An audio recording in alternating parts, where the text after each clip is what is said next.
Bom, então na realidade o que a gente vai fazer aqui é uma volta à cinemática, tá? Eu deixo essa aula para o final da dinâmica justamente porque lançamento oblíquo e lançamento horizontal são de cinemática. Aí a gente acaba fazendo uma revisão de tudo que a gente já viu. Por que vai dar uma revisão? Porque o lançamento oblíquo e o lançamento horizontal, eles são chamados de composição de movimento. Anota aí. É uma composição. Composição de movimento.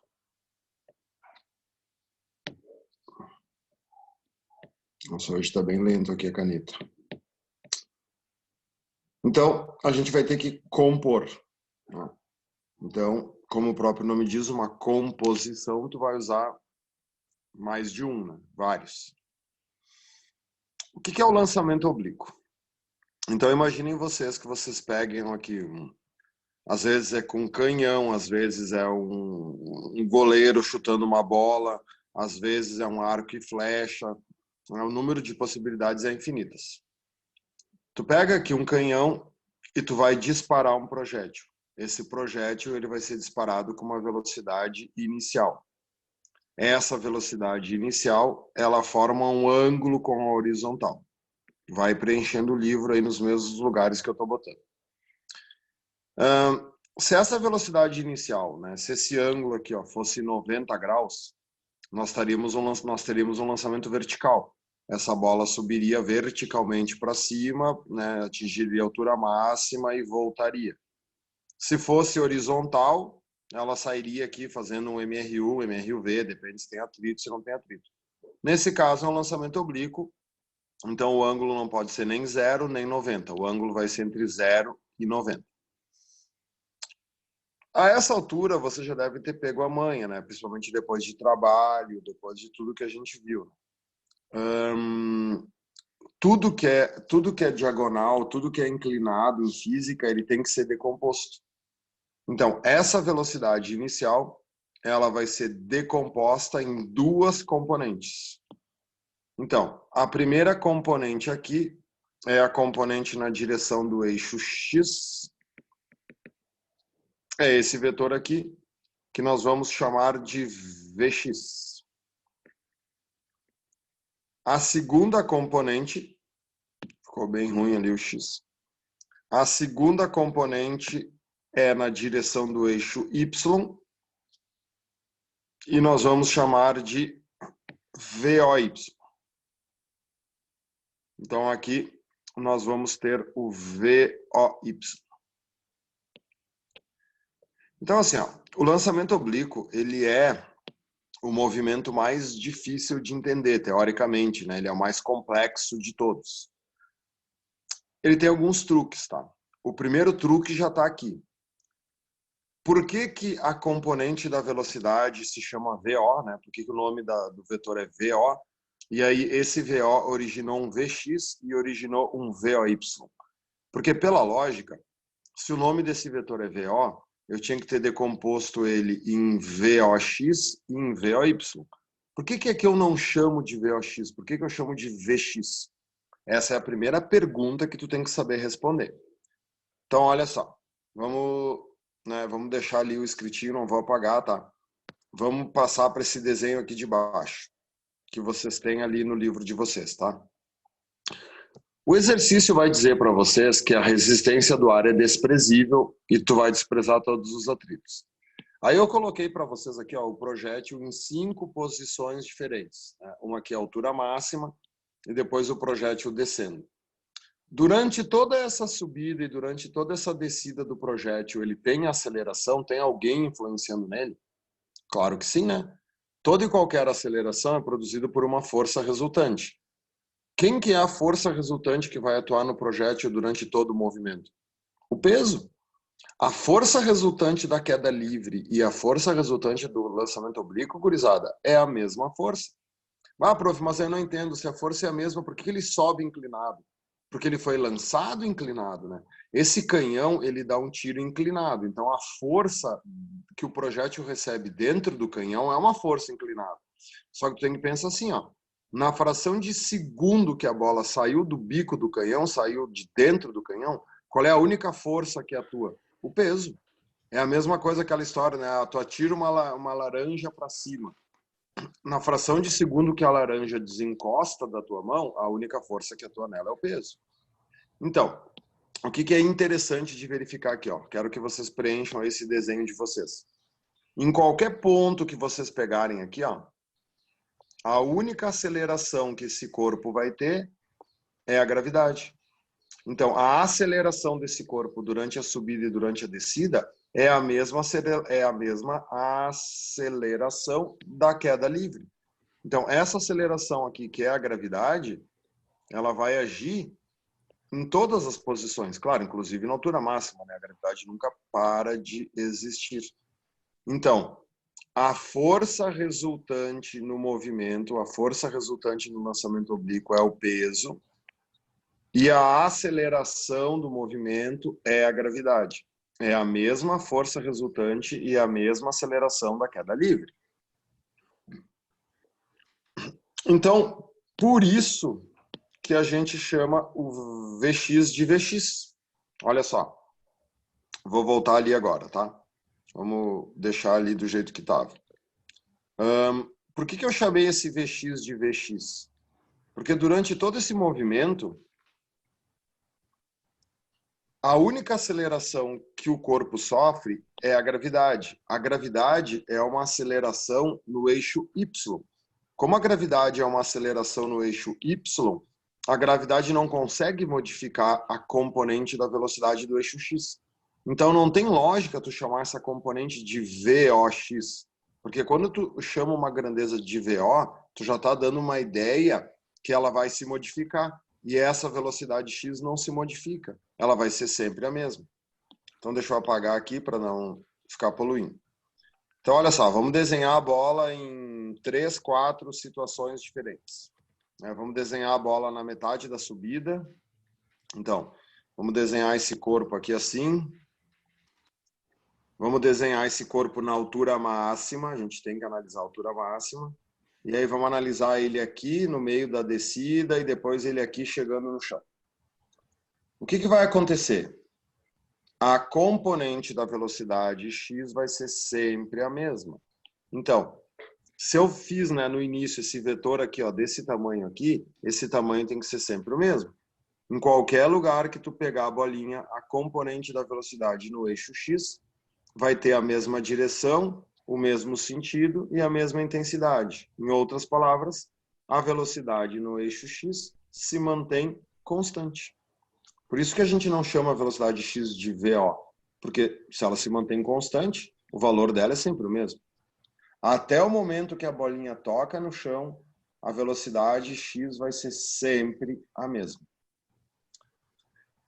O que acontece com a velocidade y? Bom, aí, né, conforme tu tá subindo, tu tá contra a gravidade. Então, na subida, a velocidade y vai diminuindo e na descida ela vai aumentando.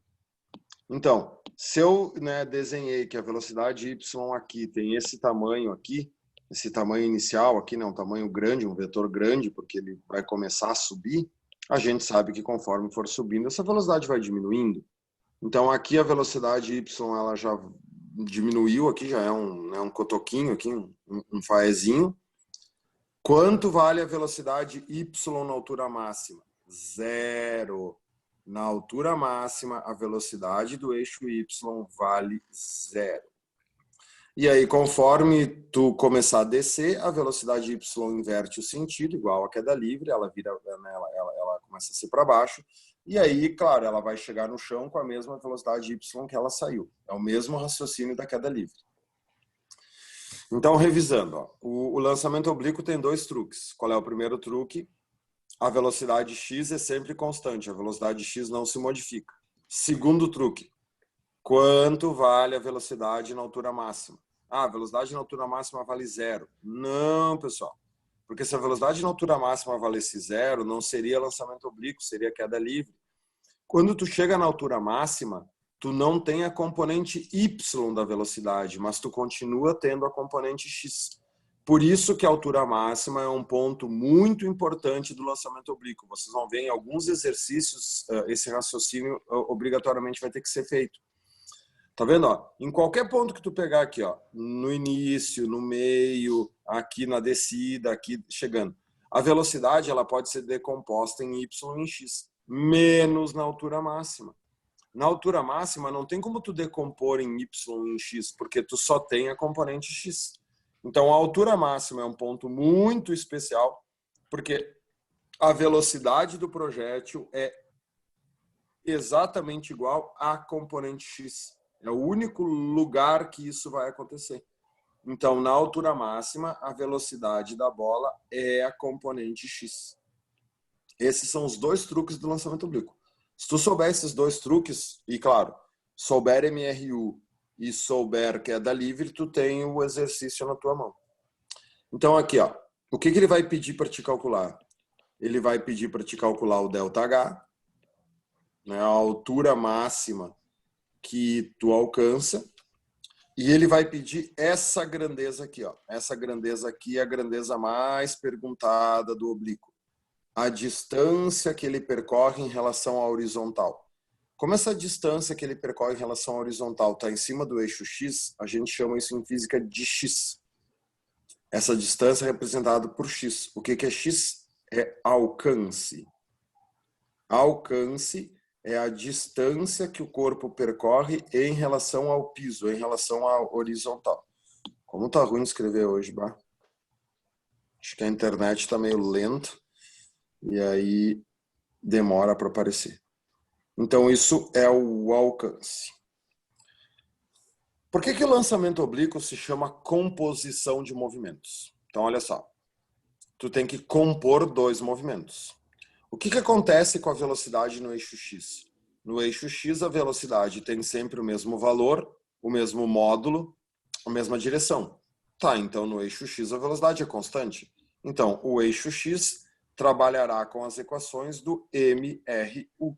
Então, o eixo x vai usar todas as equações do movimento retilíneo uniforme, que na realidade é só uma, né? E no eixo y? No eixo y, a velocidade varia por causa da gravidade. Como é que é o nome do movimento que a gente estudou que faz isso? Movimento de queda livre. Então, o eixo y usará as equações do MQL. Então, pessoal, o que eu noto bastante em plantão, tá? Ah, o lançamento oblíquo é difícil. Sim, claro que é difícil. Por quê? Porque ele usa tudo, né? Ele usa a queda livre, que é o MRV, junto com o MRU. Então, o que eu noto muito, assim, ó, a dificuldade que a maioria do pessoal tem não é entender o oblíquo, é que tem uma dificuldade em queda livre. E aí, como tem dificuldade em queda livre, acaba se perdendo no oblíquo. Então, se vocês começarem a fazer os exercícios e tá dando problema, vocês não estão conseguindo fazer, voltem lá para a aula 4 e estudem queda livre, tá? Os gráficos do oblíquo, inclusive, são os gráficos da queda livre. Vamos descer. Então, quem quiser, tira print da tela aí, se alguém não conseguiu copiar, quem está assistindo ao vivo. Vou apagar tudo e vamos ver as equações. Então, olha só. Eu não deixei nenhuma equação escrita no livro para vocês, eu deixei tudo em branco. Justamente porque vocês sabem as equações. Não tem nenhuma novidade disso aqui para vocês. Não custa repetir, né? Coloca ali de novo. Eixo X, MRU. Eixo Y, queda livre. Qual é a primeira equação que vocês têm que saber nos dois eixos? Bom, decompor o vetor, né? O exercício vai te dar a velocidade inicial. Não precisa copiar isso aqui no livro, tá? Vou fazer só uma revisão da aula passada. O exercício vai te dar o vetor VO. O exercício vai te dar o ângulo que esse vetor forma com a horizontal. Se lembrem que o ângulo tem que ser sempre com a horizontal. Se ele der com a vertical, tu tem que inverter o ângulo, né? Tem que fazer o complementar. Essa velocidade inicial, ela é decomposta numa componente x que se mantém constante e ela é decomposta na componente VOY. Como que se calcula as componentes de um vetor? Seno e cosseno. Então, Se eu quero calcular a componente x, se eu quero calcular o Vx, basta eu fazer o VO vezes o cosseno, né? O eixo x é sempre o eixo dos cossenos, desde que o ângulo seja com a horizontal. Eu quero achar o VOY. O que vai ser o VOY? Vai ser o VO vezes o seno. Y é o eixo dos senos. Então, isso aqui não é novidade nenhuma. Então, ficou ruim isso aqui, meu chapéu. Então, VO vezes o seno. O MRU, né, o eixo X usa as equações do MRU. O que eu vou querer descobrir no eixo X? Eu vou querer descobrir o tal do X. O que é o X? É o alcance. O que é o alcance? É uma distância que tu está percorrendo com uma velocidade constante. O que a gente aprendeu do MRU? Como que tu calcula a distância no MRU? O MRU só tem uma fórmula. Velocidade, distância que andou, né? Que pode usar ΔD, tanto faz usar ΔD ou D, porque é uma reta, né? Distância que andou pelo tempo que levou. Se eu isolo o ΔD, o que é o ΔD? Velocidade vezes tempo. Então, para mim calcular uma distância no MRU, é só eu multiplicar a velocidade pelo tempo. Então, a fórmula do X, tu pega a velocidade do eixo X, que se mantém constante, e multiplica pelo tempo que o corpo fica no ar. Pronto. Nada mais é do que uma fórmula do MRU. Então, observe que não é difícil o oblíquo, desde que tu saiba o MRU e a queda livre. Tá, e agora, quais são as equações do Y? O eixo Y trabalha com a queda livre. Qual é a primeira equação que a gente aprendeu da queda livre? V igual a VO mais ou menos GT, né? Quando está subindo é menos, quando está descendo é mais. Tá, mas e como que eu vou adaptar isso aqui para queda livre? Só colocar Y. A velocidade do eixo Y é a velocidade inicial do eixo Y mais ou menos GT. É a mesma coisa. O que mais que eu vou ter que calcular no eixo Y? A altura. ΔH igual a VO vezes o tempo. Eu vou botar o tempo mais longe aqui para ter espaço depois. Mais ou menos G vezes o tempo ao quadrado sobre 2. Tá, e aí? Qual é a única mudança que eu vou ter que fazer nessa fórmula para essa fórmula virar oblíquo? Não é VO, é VOY. Pronto. Ah, prof, se eu quiser usar Torricelli, eu nem botei Torricelli aqui, porque a maioria das vezes não precisa, mas às vezes é útil, tá? Se tu quiser usar Torricelli, beleza, Torricelli. Como é que é Torricelli? V ao quadrado igual a VO ao quadrado mais ou menos 2G ΔH. Tá, e aí, como é que eu vou adaptar o Torricelli para o lançamento oblíquo? Y. A velocidade do eixo Y é igual à inicial do eixo Y mais ou menos 2G ΔH. Então, o truque é você saber em queda livre, tá? Se você sabe em queda livre, o troço está resolvido. Quer ver? Ó? Pega o verso da folha e vamos resolver um exercício completo. Então, quem está no ao vivo aí dá print da tela, que não conseguiu copiar, mas acho que todo mundo copiou porque eu fui bem devagar, né? Então, vou limpar aqui. Pega o verso da folha aí, olha só. Coloca aí, exemplo. Vamos fazer o seguinte, ó. Vamos, qualquer coisa vocês escrevem aí, ó.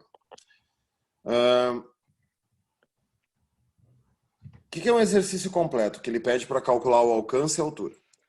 Imaginem que eu pego um corpo, eu vou lançar esse corpo com uma velocidade inicial que eu vou dar, formando um ângulo aqui com a horizontal. Tá? Aí o cara vai dizer assim, considere que a velocidade inicial de lançamento foi 100 metros por segundo. Vão preenchendo aí. Considere que o ângulo de lançamento é 37 graus. Considere que a gravidade vale 10 metros por segundo ao quadrado. Despreze a resistência do ar, bem como qualquer forma de atrito. O que ele quer saber? Me calcula o alcance, me calcula o x e me calcula o ΔH. Calcula a altura máxima que o corpo vai atingir. Então, isso aqui é um exercício completo, né? Aqui tu vai ter tudo que tu vai ter que fazer todos os cálculos. Bom, primeira coisa, se acostumem, né? Vocês já viram ali nas questões de cálculo da tração em sistemas estáticos que eles adoram 37 graus, tá? Por que a física e a matemática adoram 37 graus? Porque é o triângulo pitagórico, né? O 37 e o complementar do 37, que é o 53, eles têm seno e cossenos exatos. Claro que ninguém é obrigado a saber de cor, a questão vai dizer lá, né? Que o seno de 37... Opa! Que o seno de 37 é 0,6 e o cosseno de 37 é 0,8. Se fosse 53, seria ao contrário. Então, o cosseno de 37 é 0,8. Beleza. Sabendo isso, o que eu preciso calcular? Então, olha só. Te acostuma, tá? Lançamento oblíquo, qual é a primeira coisa? Decompor a velocidade inicial. A velocidade inicial só serve para te achar as componentes. Então, o que é a componente x? A componente x é o cosseno. Então, Vx vai ser o VO vezes o cosseno do ângulo. Quem está no ao vivo aí, desculpa estar fazendo devagar, tá? Mas é incrível a dificuldade que está de escrever hoje aqui. Qual é o VO? 100. Qual é o cosseno de 37? O cosseno de 37 é 0,8. Tá, então, 0,8. Então, a componente da velocidade no eixo x é 80 metros por segundo. O que eu quero agora achar no eixo x? Eu quero achar o alcance. Qual é a fórmula do alcance? O alcance é a velocidade do eixo x vezes o tempo. Agora eu vou chegar no momento que eu quero que vocês prestem bem atenção, porque isso vai ser importante para as coisas que eu vou explicar depois. O tempo nunca é conseguido no eixo x. Por isso que o eixo x ele é muito pouco usado, por isso que o eixo x ele é muito menos importante do que o y no lançamento oblíquo. O eixo x só serve para te achar o alcance. O tempo e a altura são funções do eixo y. Como o eixo y é queda livre, é a velocidade y que determina o tempo. Porque se essa velocidade inicial aqui, ela fosse muito pouco inclinada, que é muito perto da horizontal, ele faria uma parábola com pouca altura e cairia logo. Tá? Então, o tempo tu nunca vai conseguir achar no eixo x. Por isso que o eixo y é tão importante. Então, esquece agora o eixo x, eu não consigo continuar, porque eu não tenho tempo. Então, o que eu preciso? Da componente inicial y. Sem a componente inicial y, eu não faço nada. Então, o VOY é o VO vezes o seno.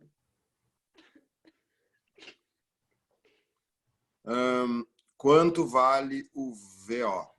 O VO vale 100 e o seno é 0,6. Tá, então a componente do eixo Y é 60 metros por segundo. Então, o VOY são 60 metros por segundo. Agora entra aquilo que eu falei para ti de saber queda livre, né? de estudar queda livre. Quem não sabe direito queda livre vai ter dificuldade agora aqui. Olha o que tu acabou de fazer, tá? Por isso que a decomposição é tão importante. Não existe mais o VO. O VO, ele deixou de existir. O que tu fez, né?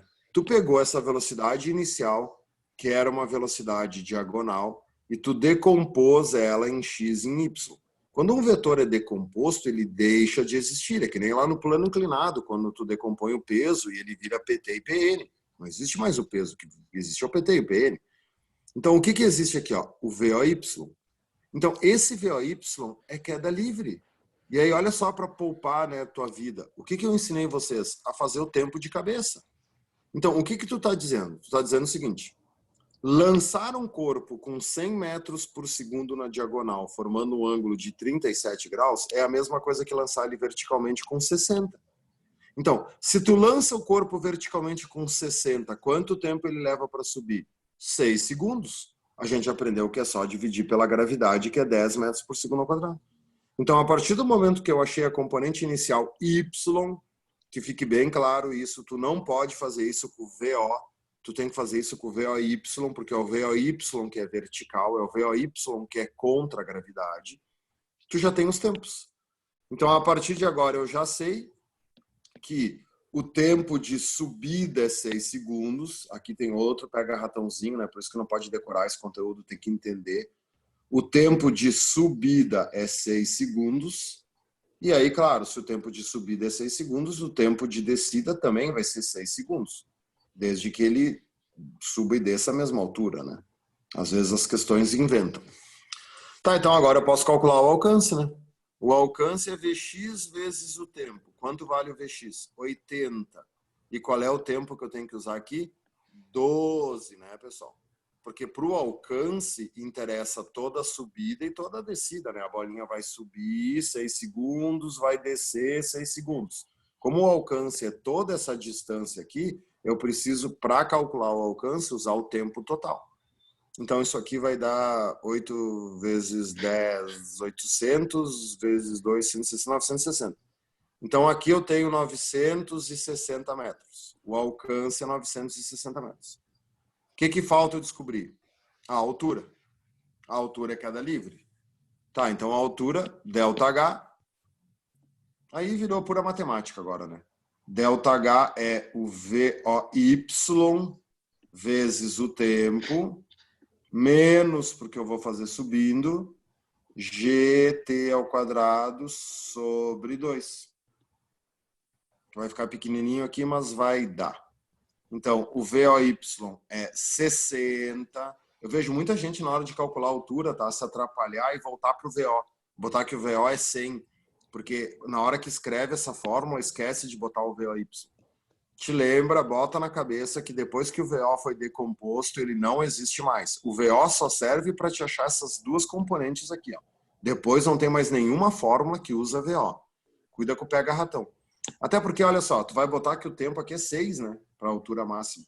Esse tempo 6, ele veio dos 60. Então não teria lógica tu usar 100 aqui no lugar dos 60.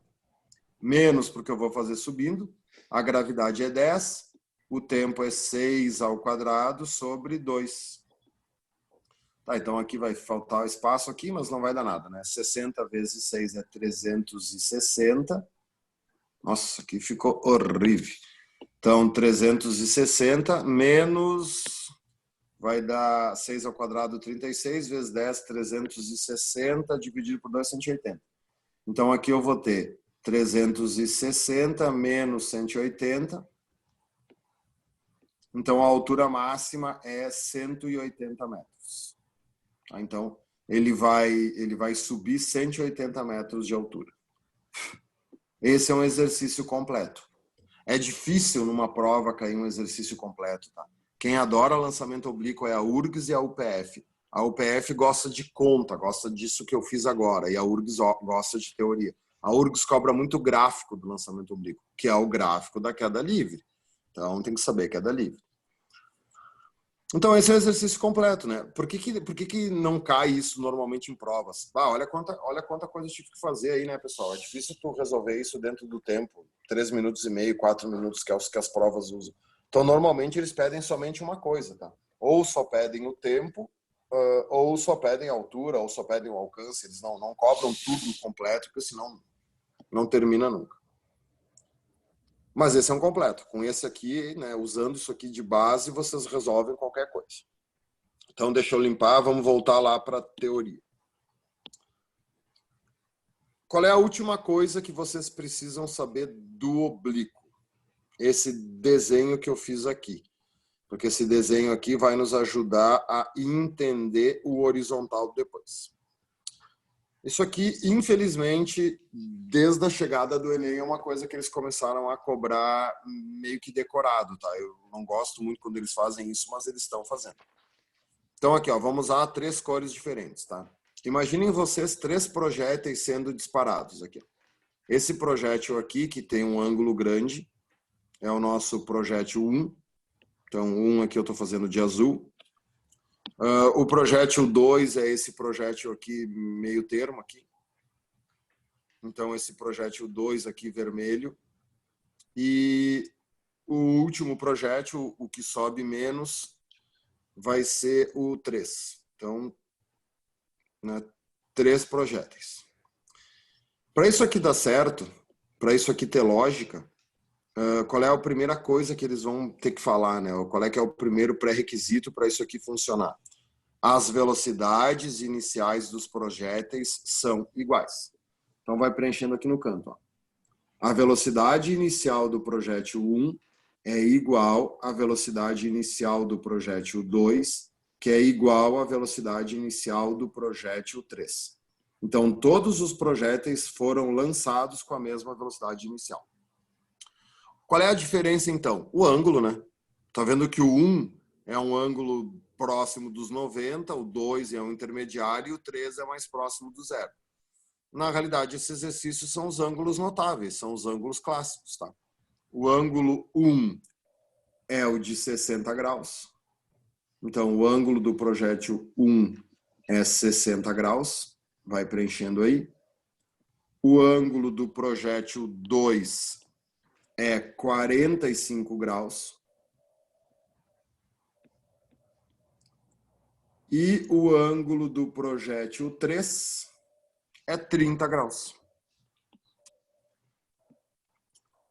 Qual é a decoreba que é cobrada, tá?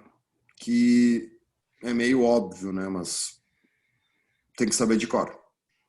Qual é o projétil que vai mais longe? Qual é o projétil que tem maior alcance?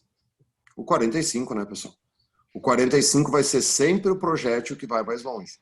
Quando um goleiro de futebol vai dar um balão e ele quer que a bola viaje o mais longe possível, o ângulo que a bola tem que fazer com a horizontal é 45 graus. Quando uma pessoa vai disparar uma flecha com arco e flecha, ela quer que a flecha vá o mais longe possível, o ângulo tem que ser 45 graus, tá vendo? O 45 graus, ó, é o ângulo que propicia o maior alcance. Só que daí, olha que interessante aqui, ó. O ângulo de 30 e o ângulo de 60 acabaram caindo no mesmo lugar. Como é que o 30 e o 60 caem no mesmo lugar? Por que eles caíram no mesmo lugar? Nota que o 60 sobe muito, né? Ele é a bola que mais sobe, mas ela cai antes do 45. E o 30 sobe pouco, então ela também cai antes do 45.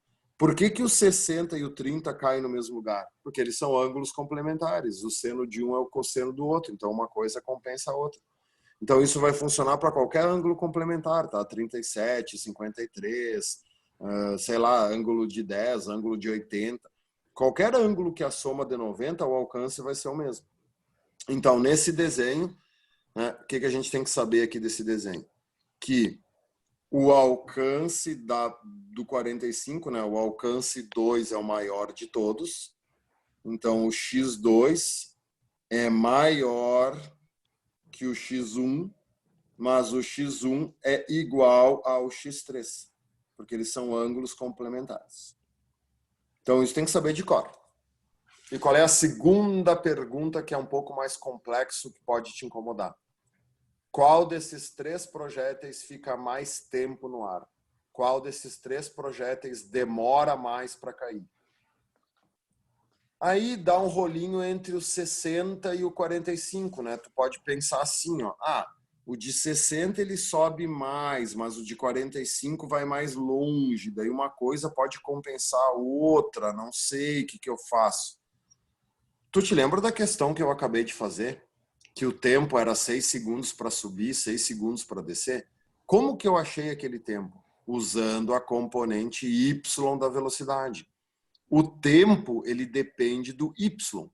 E aí, claro, como esses 3 vetores são iguais e o ângulo de 60 ele está mais perto aqui, ó, a componente y dele é maior. Então, na realidade, o tempo depende da altura, porque quem tiver mais componente y, ele acaba subindo mais. Então, pode escrever aqui, ó. Eu não vou escrever, tá? Porque tá muito ruim de escrever aqui, ó. Faz um asterix aqui. Faz um asterix aqui em cima dessa linha. Eu deixei espaço de propósito. Escreve aí, tá? O tempo, escreve aí, o tempo só depende da altura. O tempo só depende da altura. Até estou escrevendo aqui, mas vai ficar ruim. O tempo só depende da altura.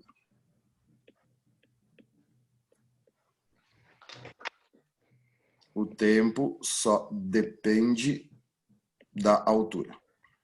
Então, como é que ficam os tempos? Cara, o de 60 foi o que subiu mais, o de 45 subiu intermediário, o de 30 subiu menos. Então, nesse desenho aqui, os tempos estão de acordo com os números, né? O tempo 1 é maior que o tempo 2, que é maior que o tempo 3. Então, o tempo não tem nada a ver com o alcance, o tempo só tem a ver com a altura. Beleza, gurizada? Esse é o lançamento oblíquo. Não é difícil. Ele não é difícil desde que tu saiba a queda livre, o MRU, e tu saiba aqueles detalhezinhos, né? Que a velocidade x é sempre constante e que na altura máxima a velocidade que vale zero é a do eixo y. Nunca digam que na altura máxima a velocidade é zero. Porque quando tu fala velocidade, tu não está estipulando qual que é, se é o x ou o y. Tu tá qualquer uma das duas. E é só o y que vale zero. Beleza? Muito bem. Então, a última coisa é o lançamento horizontal. Deixa eu limpar aqui, então. Vamos para a próxima. O lançamento horizontal, ele é muito mais fácil do que o oblíquo. Ele é barbada de entender. Ah, professor, então por que tu não deu o horizontal antes do oblíquo? Porque o lançamento horizontal, ele só é fácil de entender se tu estudar o oblíquo primeiro, tá? Então, o truque é assim, ó, estuda o oblíquo, entendeu o oblíquo, aí tu vai para o horizontal. Por que o horizontal precisa do oblíquo para entender? Cara, ó, olha para o desenho, né? O lançamento horizontal é como se fosse o lançamento oblíquo partindo da altura máxima. É um lançamento oblíquo aonde tu só tem descida. A diferença do lançamento horizontal para o oblíquo e para a queda livre é que o horizontal é o único que não pode a altura inicial ser zero. Tu vê, na queda livre, eu posso pegar essa bolinha aqui e lançar ela para cima. No lançamento oblíquo, eu posso pegar a bolinha e lançar ela oblíqua. Não tem problema nenhum. O lançamento horizontal, eu tenho que ter uma altura, eu tenho que subir em alguma coisa e aí eu faço um lançamento horizontal. Então, olha a lógica, tá? Esse vetor azul é o vetor VO. É a velocidade inicial. Aí, olha só, essa velocidade inicial ela é horizontal. Ela não tem ângulo nenhum com a horizontal. Então, se essa velocidade inicial ela é horizontal, quem que ela é? Ela é a própria componente x. O VO é o VX. E quanto vale o VOY? Zero, né? Porque no momento que tu lança, tu quer que a bolinha só vá para frente. Então, o VOY vale zero. Durante essa descida, né, enquanto a bolinha vai fazendo esse movimento, ela tem aceleração? Claro que sim, né, pessoal? Quem que é a aceleração? A gravidade. Quem que é a força resultante? O peso. Bota aqui de novo para te lembrar. Ó. A força resultante durante todo o movimento é o peso, a única força que atua é o peso. A aceleração da bolinha é a gravidade.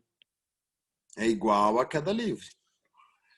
Tá, daí vamos desenhar a bolinha em 3 posições. Aqui, aqui, chegando no chão. Então, o que eu tenho que saber? A velocidade x é constante, porque a gravidade não consegue modificar um vetor horizontal. Então, em qualquer lugar que eu pegar aqui a bolinha, essa componente da velocidade se mantém constante. Aí, olha que interessante. Que componente que é essa? Bom, essa componente é o Vx. Só que ocorre que aqui o Vx é o VO. Então, essa velocidade inicial que tu der para a bolinha, ela vai se manter durante todo o tempo. Para quem não está se ligando, eu ensinei isso aqui na primeira aula, quando eu ensinei um avião soltando bomba. Você lembra o que eu ensinei para vocês? Quando o avião soltava a bomba, a velocidade da bomba era a velocidade do avião. Por isso que o avião vai voando e a bomba vai acompanhando o avião, por causa dessa velocidade X, que é a mesma do avião. Só que o avião tem asa, né? A asa do avião anula o peso dele. A bomba não tem asa. Então, por causa do peso, a bomba começa a adquirir uma velocidade Y. E aí, claro, quanto mais ela cai, mais Y ela tem. Então, aqui a velocidade Y é pequenininha. E aí, conforme a bomba for caindo, a velocidade Y vai aumentando. Por isso que a trajetória da bomba é uma parábola, e essa parábola fica cada vez mais perto da vertical, porque a velocidade Y vai aumentando à medida que tu vai caindo. O que ele vai pedir para vocês calcularem? Mesma coisa, né? Aqui vai ter o ΔH, vai ter a altura que tu lançou. Às vezes eles dão a altura, às vezes eles pedem para te calcular. E aqui vai ter o X, vai ter o alcance, vai ter a distância que ela percorre em relação à horizontal. Aí, olha como é simples de fazer se tu sabe o oblíquo. Como que se calcula o X? Como que se calcula o alcance? Então, vamos aqui para a dedução das equações. Bom, a fórmula do alcance X é a velocidade do eixo X vezes o tempo. Lá no lançamento oblíquo eu tinha que ter cuidado que esse tempo tinha que ser o tempo total, tinha que contar a subida e a descida. Aqui eu não preciso nem me preocupar com isso, porque não tem subida e descida, só tem descida. Só que a gente acabou de ver que essa velocidade X é o VO. Então, a fórmula do alcance vai ser a velocidade inicial vezes o tempo. Vocês vão ver que o lançamento horizontal ele é mais fácil, inclusive, do que a queda livre. É um dos movimentos mais simples que tem, por isso que ele cai bastante, tá? Porque quem sabe lançamento horizontal faz bem rápido. O que eu tinha que calcular? A velocidade do eixo Y. Como é que calculava a velocidade do eixo Y? Eu pegava o VOY e fazia mais ou menos GT, porque o eixo Y é queda livre. Tá, mas olha a malandragem agora. O VOY sempre vai valer 0. Não tem VOY. Não preciso usar mais e menos, porque é só descida. Então, VY, a velocidade do eixo Y, é só GT. É só tu usar G vezes T, que tu tem a velocidade do eixo Y. E qual é a última coisa que tu vai precisar? A altura. E aí, mesmo raciocínio.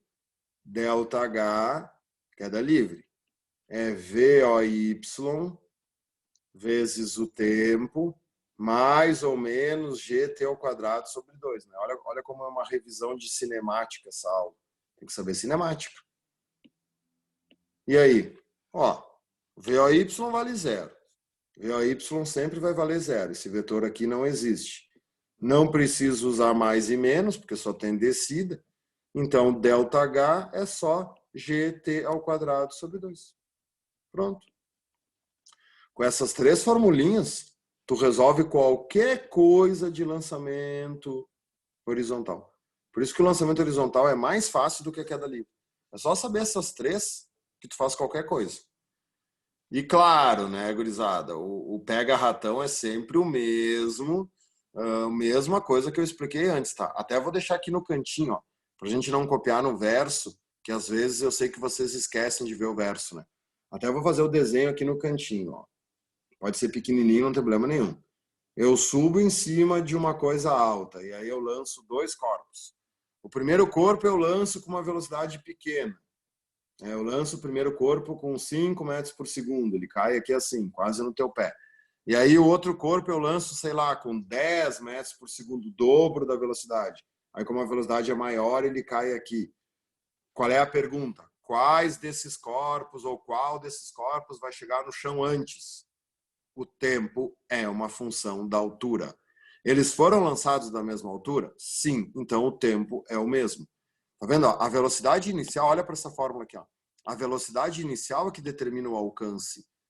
Por que o azul foi mais longe do que o vermelho? Porque a velocidade inicial do azul é maior, mas o tempo de queda é o mesmo, porque a gravidade é igual para todo mundo. Então, vamos preencher lá. Esse é o móvel 1. Ops, caneta Esse é o móvel 1, esse é o móvel 2. A variação de altura do móvel 1 é igual à variação de altura do móvel 2. Então, o tempo de queda do móvel 1 é igual ao tempo de queda do móvel 2. Vocês respeitando isso, vocês resolvem, olha, 95% de qualquer coisa do lançamento horizontal. Antes de passar para a parte final da aula, que é as talhas ou as polias móveis, eu quero resolver um exercício junto com você só para deixar bem claro um conceito, tá? Esse conceito é bem importante para a sequência. Então, vou limpar tudo. Esse aqui vocês podem deixar até anotado, tá? Vamos fazer juntos aqui. É o 10. É o 10. O 10 é bem sapeca. Quem não quiser anotar e depois quiser deixar em branco para tentar fazer sozinho, até eu prefiro. Mas, tá. O importante é que vocês entenderem o que eu vou explicar. Questão 10. Uma bola é lançada horizontalmente, então ó, é um lançamento horizontal, não é oblíquo, do alto de um elevado com velocidade de 2,45 metros por segundo.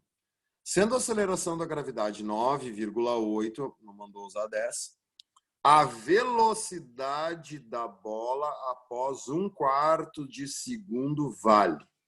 Tá, então, olha essa pergunta, tá? O cara quer a velocidade da bola após 1/4 de segundo, após 0,25 segundos.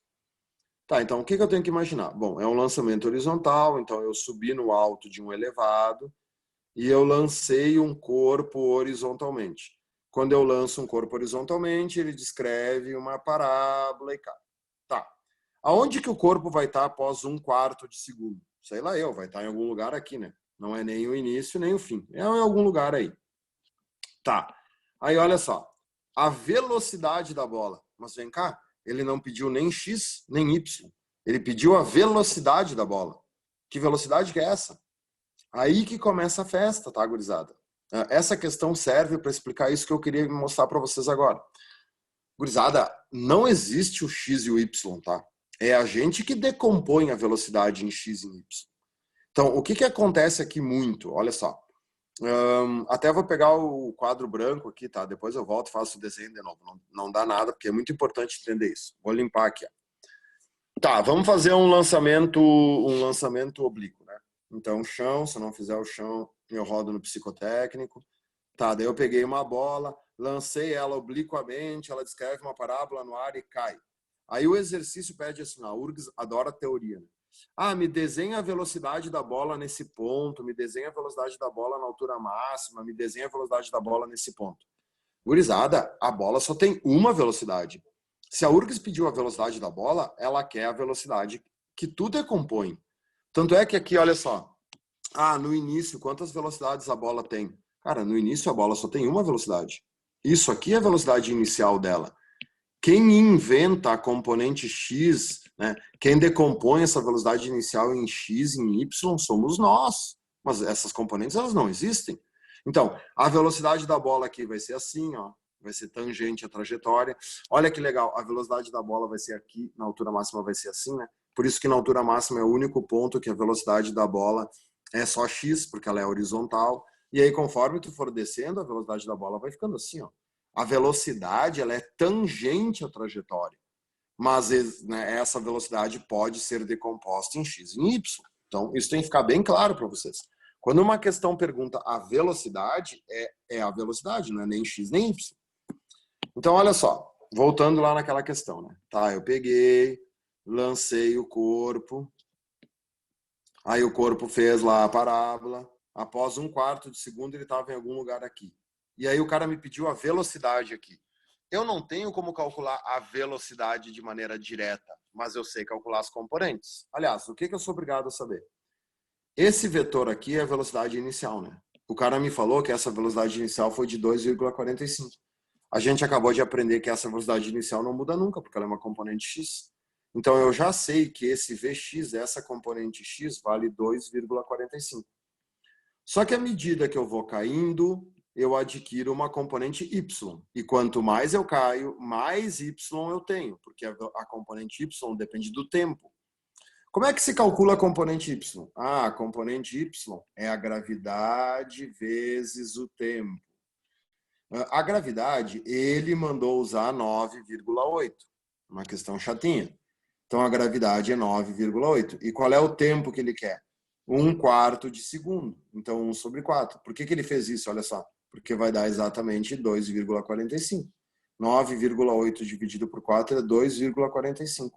Olha o que essa questão fez. Essa questão escolheu um instante de tempo aonde as duas componentes são iguais. Tá, mas eu quero a velocidade. A velocidade é Pitágoras, né? A velocidade é a resultante das duas. Então, a velocidade da bola vai estar aqui, né? A velocidade da bola vai ser essa grandeza aqui, que é tangente à curva, que é o V. E aí, o que a gente aprendeu desde o início do ano? Como é que se faz Pitágoras de dois catetos iguais? Diagonal do quadrado, multiplica por raiz de 2. Então, essa velocidade que ele quer é 2,45 raiz de 2. Então, cuidem com isso, tá? Isso é um conceito bem importante. Não existe a componente X e a componente Y. É a gente que cria elas para poder fazer os cálculos. Na realidade, a única velocidade que essa bola tem é aquele vetor preto. É tu que cria o X e o Y. Beleza? Se tiverem alguma pergunta, mandem aí no chat. E a última coisa da aula de hoje, deixa eu limpar tudo aqui, é talhas ou polias móveis. Aí isso aqui é Enem, é URGS, é PUC. Isso aqui é um conteúdo facilzinho, mas ele é sapeca. O que é uma talha? O que é uma polia móvel? Tá? Uma talha, uma polia móvel é um multiplicador de forças. É a mesma coisa lá do que, né, momento.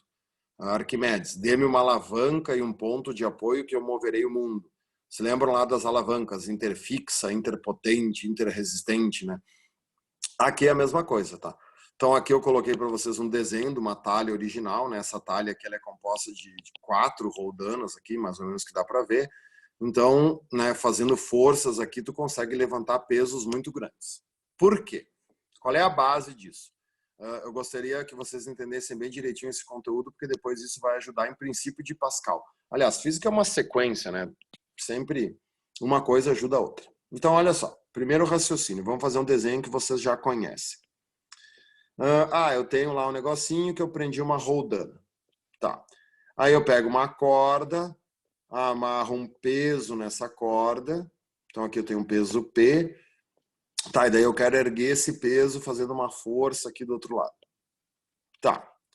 O que vocês têm que entender aqui? Vocês se lembram do conceito de vantagem mecânica? Lá que a gente viu em alavancas. O que é vantagem mecânica? É realizar o mesmo trabalho usando menos força. Essa roldana aqui, esse desenho que eu acabei de fazer, ele me dá alguma vantagem mecânica? Não. Por quê? Olha só, depois eu mostro para vocês a fórmula, tá? Mas agora vamos tentar deduzir a fórmula. Quem é que está puxando para baixo aqui? O peso. Quem é que está sustentando esse peso? A corda. A gente está careca de saber que a força que a corda exerce é a tensão. E aí, olha que loucura. Essa corda aqui, cara, é a mesma corda que a força está fazendo aqui, né? É uma corda só. Então, essa força e essa tensão vão ser iguais. Então, para te sustentar isso aqui parado, para te aguentar isso aqui em repouso, a força que tu faz nesse desenho e o peso são iguais. Essa força e esse peso são iguais, claro, em módulo, né? Sempre em módulo, mas são iguais. Quer dizer, qual é a vantagem que tu está tendo aqui? Nenhuma. Na vida real, a única vantagem de montar esse sistema é que para o ser humano é mais fácil puxar do que, né, puxar para baixo do que puxar para cima. Porque para baixo tu poderia, né, tu poderia dar um pulo e te agarrar nessa corda aqui e o teu próprio peso puxaria o peso para cima, né? Então é mais fácil tu puxar para baixo. Mas tu tentar erguer esse peso aqui, puxando a corda para cima ou puxando aqui para baixo desse jeito, a força que tu vai ter que fazer é a mesma, né? Agora, se tu começar a pensar nesses sistemas aqui, que se chamam talhas ou polias móveis, bom, aí a festa começa, né? Por exemplo, né, as pirâmides do Egito foram construídas por extraterrestres, porque não tem como eles terem erguido aquelas pedras gigantes 2000 anos antes de Cristo. Cara, quando os egípcios começaram a escavar ao redor das pirâmides, eles encontraram 500 mil artefatos iguais a esses. Os egípcios já usavam isso aqui 2000 anos antes de Cristo. Com isso aqui, tu levanta qualquer coisa para cima, porque o número de roldanas móveis que tu pode colocar aqui é infinito.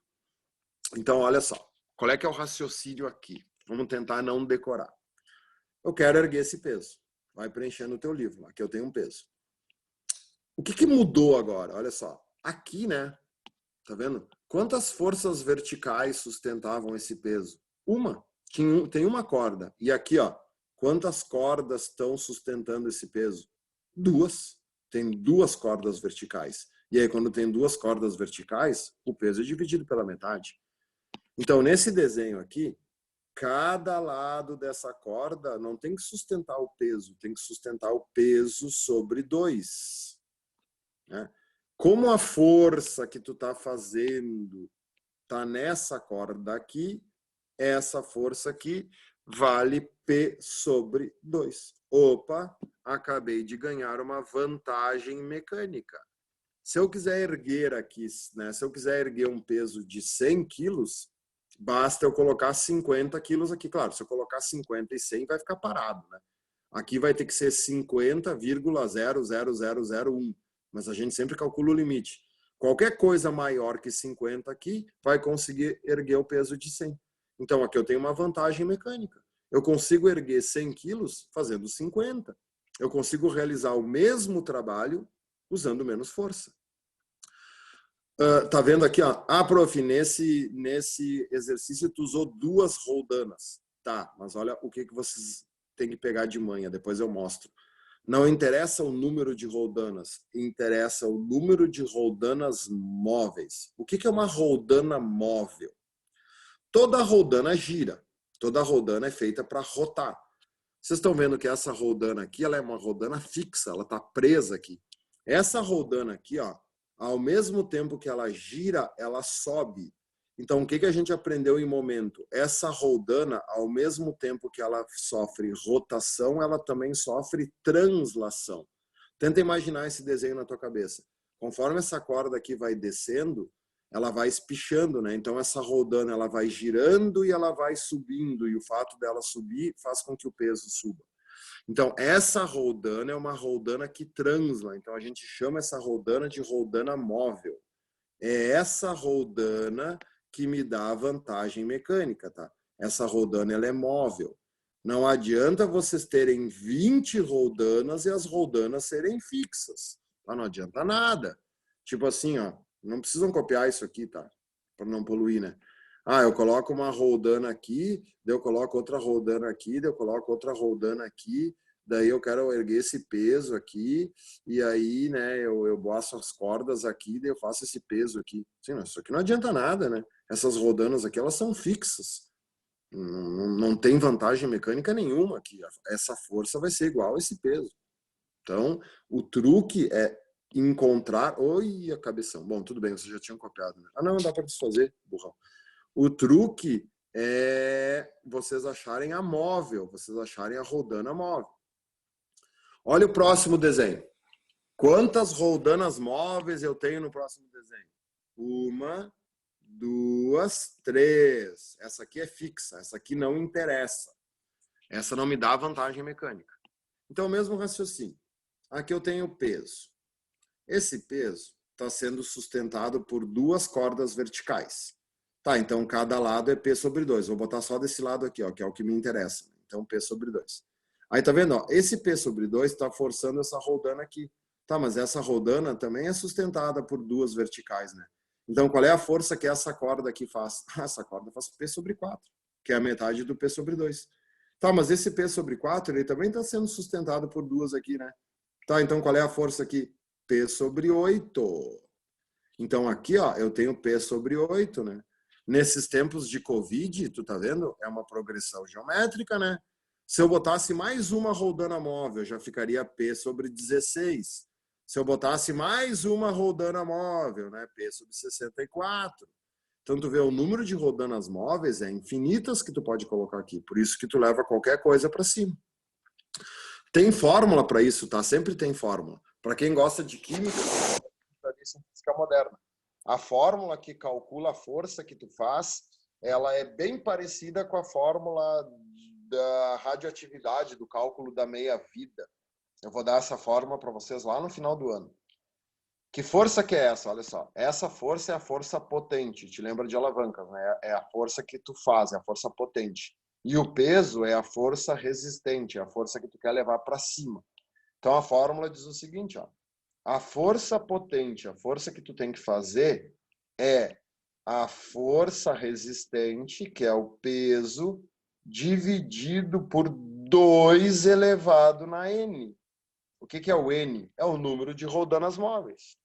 Lá em química, o N vai ser o número de meias-vidas que passou a amostra, né? Isso aqui vai ser o número de polias móveis.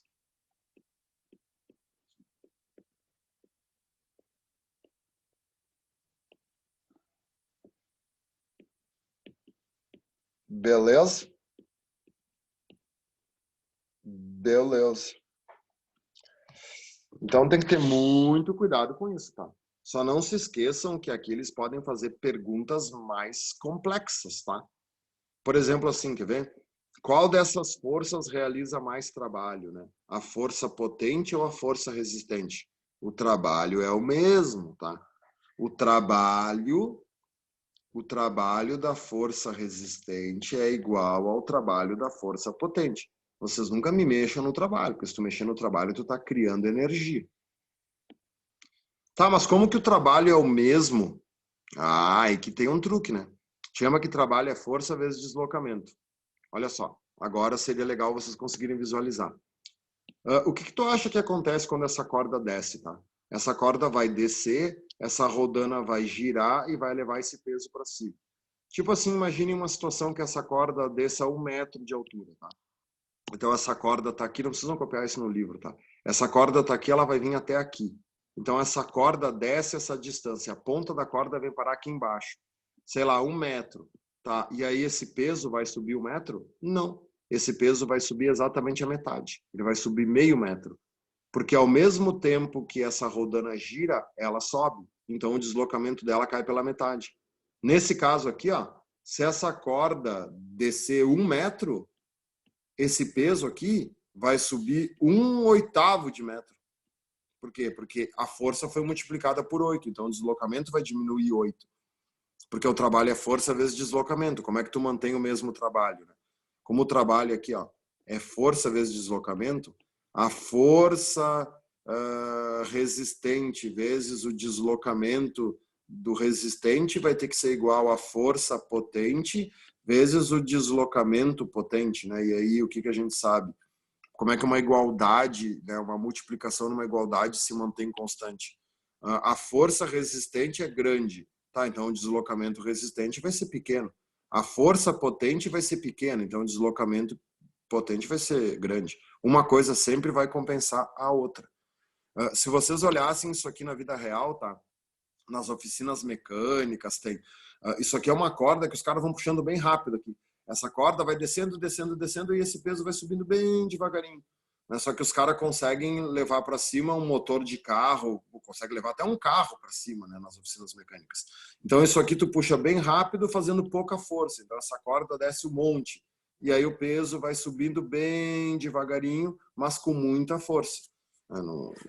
Se vocês acharem um jeito de aumentar o deslocamento e diminuir a força, nossa, daí tu tá criando energia, tá? E isso não pode, isso não existe. Beleza? Espero que tenham entendido aí. Para terminar, eu quero só mostrar alguns exercícios para vocês dessas talhas ou polias móveis, tá? Porque se o desenho aparecesse sempre assim, seria uma alegria. Só que isso aqui é um desenho didático, é o desenho que a gente usa para explicar.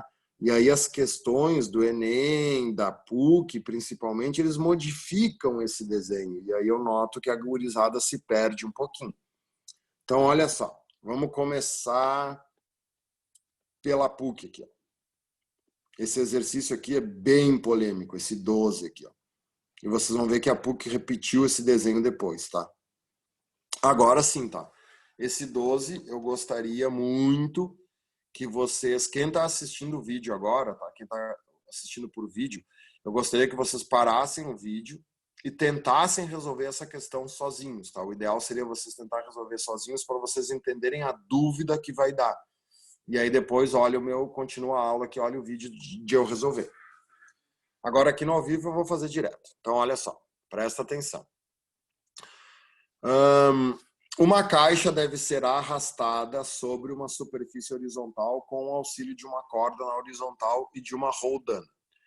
São propostas duas montagens mostradas na figura, nas quais F é o módulo da força também horizontal aplicada na corda. As forças horizontais aplicadas para a direita, atuantes em cada uma das caixas representadas na figura, e o 2 são respectivamente 2F, F, 2F, 2F e assim vai. Tá, então olha só. O problema aqui é o seguinte, tá? Eu vou resolver essa questão direto aqui para vocês entenderem e depois eu vou abrir ela explicando, tá? O que tem que buscar sempre nessas questões? Qual roldana me dá uma vantagem mecânica? Qual roldana me ajuda? A roldana que for móvel. O que é uma roldana móvel? Ao mesmo tempo que ela rota, ela transla, ela tem que mudar de lugar. Olha essa primeira roldana aqui, tá? Essa primeira roldana, ela tá presa na caixa, né? Ela tá engatada na caixa. Conforme eu puxar essa força aqui, essa roldana, ela vai rotar e ela vai andar para frente, trazendo a caixa junto? Claro que sim, porque ela tá amarrada na caixa. Então, essa roldana aqui é uma roldana móvel. Essa roldana aqui, ela me dá uma vantagem mecânica. Essa outra aqui, ó, ela tá fixa, né? Essa roldana aqui, ela tá amarrada na parede, tá vendo? Conforme eu puxo a corda, a roldana vai mudar de lugar? Não. O que essa roldana vai fazer? Ela vai girar e a caixa vai andar para a direita, mas essa roldana não se mexe, então essa roldana não transla. Então, olha só, começa por essa aqui que é mais fácil. Aqui. Se tu está fazendo uma força F aqui, o que a gente aprendeu até agora sobre cordas? Qual é a força que vai sair aqui na outra ponta? É F, né? Então não muda nada. Então essa roldana aqui, ela é uma roldana fixa, ela não me dá vantagem nenhuma. Essa roldana, ela só serve para mudar o sentido da força. Eu faço uma força para a esquerda e a caixa vem para a direita, mas ela não me dá vantagem mecânica nenhuma. Então, né, tudo que for 2F na segunda tá fora. E essa aqui me dá uma vantagem mecânica? Sim. Só que aí o que a PUC faz? Ela faz o exercício ao contrário. Ela já te dá a força que tu faz, né? Como é que eu expliquei antes? Ó, isso aqui era um peso. Aí eu tinha que erguer esse peso. Qual era a força que eu tinha que fazer? Eu tinha que fazer uma força equivalente à metade do peso. Só que agora a PUC está dizendo que eu estou puxando isso aqui com F. Então é aqui que eu vejo muita gente se perder. Se tu tá puxando essa corda com F, qual é a força que sai do outro lado aqui? O mesmo F. Então, esse peso aqui, essa caixa, ela vai ser puxada para frente com 2F. Então, a força que vai sair aqui nessa caixa, que vai puxar essa caixa aqui assim, ó, é uma força de 2F, porque vai ser a soma daquelas duas forças. Vai ser a soma dessa força aqui com essa força aqui. Então, vai ser 2F. É muito fácil errar esse exercício, tá? Esse exercício aqui, nossa, eu já devo ter resolvido ele em plantão 1000 vezes. Quer ver, ó, o que pode te ajudar, tá? Eu sei que tem gente aí que tá assistindo e você vai, não entendi esse 2F aqui. Pensa assim, quer ver, ó? Vamos fazer o contrário, vamos fazer na vertical, que é do jeito que eu te expliquei, tá? Vamos lá. Imagina que tu tem uma casa, tá? E aí essa casa tem 2 andares. Tá? Então aqui eu vou fazer o telhadinho da casa. Aí tu tem um cofre que tu quer levar esse cofre para cima. E aí tu usa uma roldana. Tá, daí aqui eu pego e boto uma roldana aqui, tá vendo? Essa roldana é móvel ou fixa? Fixa. Tá, aí eu pego, né, e aí faço esqueminha lá, né? Passo a corda aqui, passo a corda na roldana e vou fazer uma força aqui. Qual é a vantagem mecânica que esse desenho me dá? Nenhuma vantagem mecânica. Aqui vai ter o peso da caixa, então a força que eu vou ter que fazer vai ter que ser igual ao peso. Não muda nada. Tá, e se eu fizesse ao contrário? E se eu tivesse somente uma roldana? Como é que, né? Como é que com uma roldana só eu poderia ter uma vantagem mecânica? Então pensa só, tu tá aí na tua casa, tu quer levar um cofre para o segundo andar da tua casa, mas tu não tem duas roldanas, né? Qual é que seria o ideal aqui? O ideal aqui seria fazer, ó, né, aquele esquema que eu fiz, ó, como é que se leva uma coisa para cima fazendo menos força, ó? Eu pego e amarro uma roldana no cofre. E aí eu faço a força fazer esse esqueminha aqui, ó, né? Te lembra? Aí o que isso aqui virou? Essa roldana aqui virou uma roldana móvel. Então, essa força agora vai valer P sobre 2, por causa de tudo que eu expliquei antes. Tá, mas então vamos lá. Eu estou na minha casa e eu não tenho duas roldanas, eu só tenho uma roldana. Como é que eu faço para resolver o problema, então? Que é o que a PUC fez ali, ó. Tu amarra essa uma roldana na caixa que tu quer que suba. E aí tu amarra a corda aqui, ó. E aí tu vai lá em cima fazer a força. Tu vai puxar aqui, tá vendo? Então, olha só. É o mesmo desenho. É o mesmo raciocínio. Né? O que acontece aqui? Bom, aqui eu tenho peso. O peso da caixa está puxando para baixo. Esse peso da caixa está sendo sustentado por duas cordas verticais. Cada corda dessas exerce uma força de P sobre 2. Então, essa força aqui que eu quero fazer é a metade do peso. Então, o que isso quer dizer? Que se essa força valer 10, eu consigo erguer 20. Foi o que a PUC fez aqui, tá vendo? Essa força aqui é a força de 10. Então, se eu consigo fazer 10 aqui, aqui vai sair 20. Porque essa caixa aqui é que está amarrada rodando. Tá? Então, talvez esse desenho tenha facilitado um pouco a vida. Né? E a PUC já fez isso mais 2 vezes. Tá? É praticamente o mesmo raciocínio, só que eles vão mudando os valores.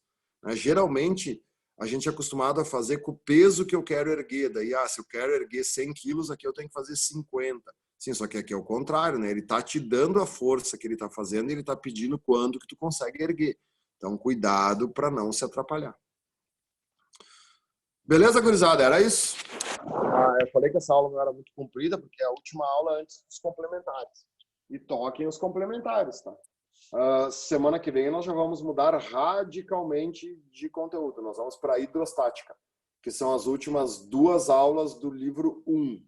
É a aula de empuxo, de princípio de Pascal, de pressão hidrostática. Então se puxem aí, comecem a fazer os complementares e qualquer dúvida, estamos sempre disponíveis aí. Um abraço, obrigado pela atenção.